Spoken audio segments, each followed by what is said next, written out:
Hey, welcome. This is Rob Connor from Switzerland. And today I want to talk about the most recent article I published on the Thinking Beyond AI newsletter, which was called The Real Career Killer Isn't Artificial Intelligence, It's Artificial Ignorance. And so I wanted to explain a little bit about what I mean and why this is relevant for you.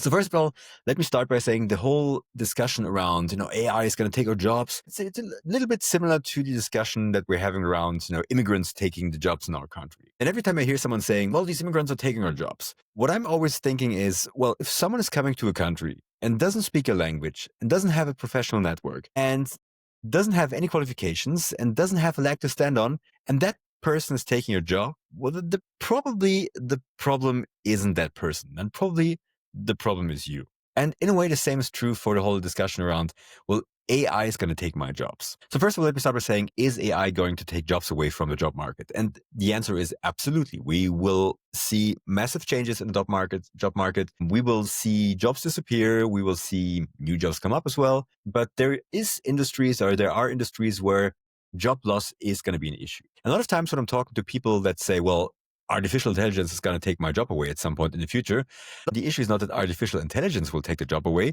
The issue is going to be that artificial ignorance will take the job away. So let me explain what I mean by that.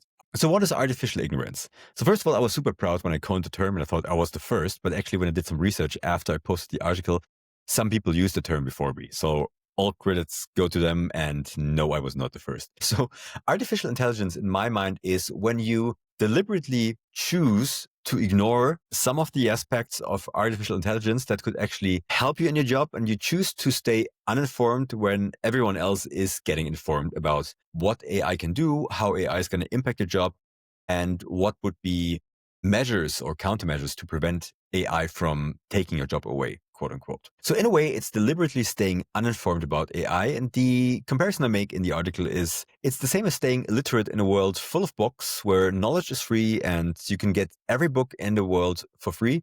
And the same is true for AI right now. So yes, if you go to the pro models of the large language models, for example, you got to pay a little bit, but in essence, AI is pretty much a free resource for most people in the Western world. Not saying it's the same if you live in a country where there's a totally different salary and income level, but let's say for most people in the Western world, or in the first world countries, quote unquote, even in second world countries, AI is essentially free and you can get most models and access to most models pretty much for free. And so how does this artificial ignorance show in practice? The way I experience people who show artificial ignorance is that typically those are the people who claim they are using AI, like, well, I'm using AI to summarize my emails or to write my emails. So I'm using AI to write funny poems about my cats and funny birthday stories that I'm sending around to all my friends. Yes, the people are using AI, but in essence, they are not knowledgeable about AI. So if you ask them, so what's the difference between ChatGPT 4 and ChatGPT 4.1, 4.5, and 5.0 recently came out, and Claude, for example, or Gemini, or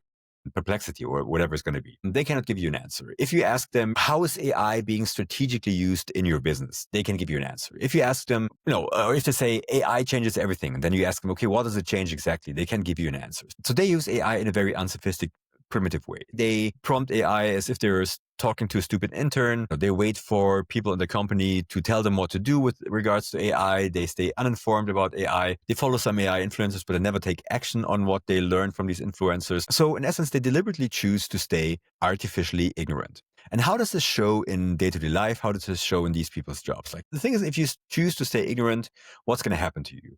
You're always going to be the person that's doesn't get the tech stuff, right? So you're not going to be involved in strategic decisions in your company because other people stay informed, other people use AI smartly.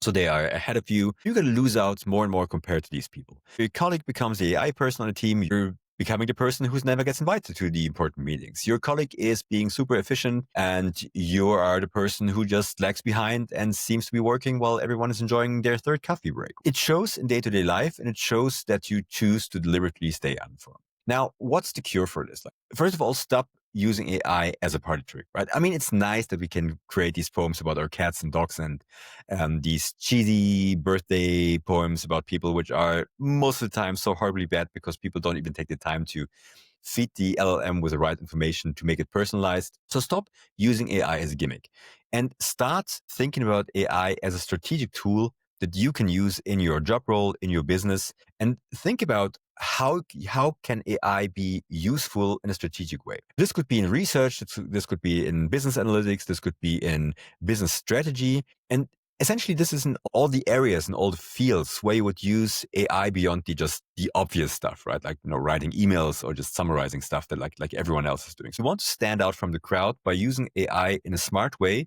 in the sense that you think, what are the parts of my business where I can use AI to make this 10 times better, to become 10 times more efficient, and use it in ways which are not completely simple or obvious. And this could be used in, for example, automating stuff like business research, client acquisition, marketing parts. So the non-obvious stuff that everyone else is using. And so you want to essentially make AI solve real business problems that you have day to day in the business, and not just the gimmicky stuff that everyone else is using. And then, of course, what you want to do is to add your human judgment, right? You are a smart person. You have experience in your job. You know your job better than AI does.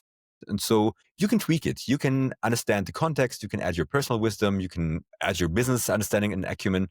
And so these are the things where you can then shine through with your personality, while at the same time using AI as a tool to become better and better at your business. And that's why I was saying in the beginning of this video, and also in the beginning of the article, there's going to be two paths for people. There's going to be those people who use AI smartly and use it as a valuable tool to improve their business and work in partnership with AI.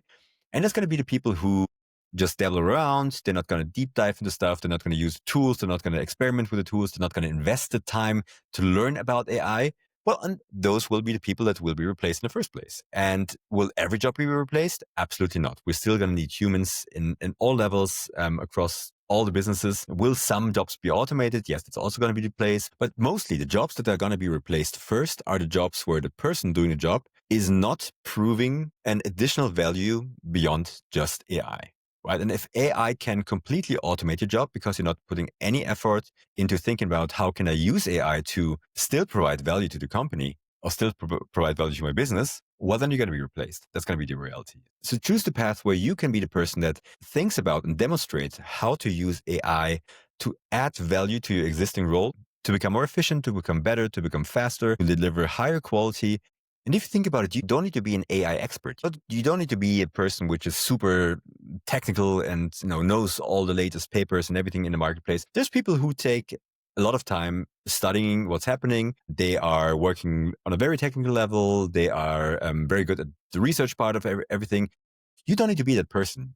What you need to be is that person that stands out within your team, within your organization, within your business unit, and can demonstrate that you are using AI more intelligently than everyone else. Because this will make you irreplaceable. This will make you be the go-to person, and this will just help you to save your job. And while I'm not saying that your job is safe, because I don't know what you're doing and I don't know what level of professional career you're at and what you're doing in your business, what industry you're in, what this will help you with is to become the one person that stands out, that becomes quote unquote irreplaceable, that becomes valuable, that demonstrates that there is an input which is valuable for the business and for the company. And those will be the people that will definitely be the ones that stay, or at least that will be the people that will be replaced last. And hopefully in the meanwhile, if that should be the case, that you have collected enough knowledge that you can be valuable in other industries and other businesses and in other organizations as well. So please let me know your thoughts. Let me know your personal challenges in your business. And if you haven't done so, please subscribe, and I will see you in the next video.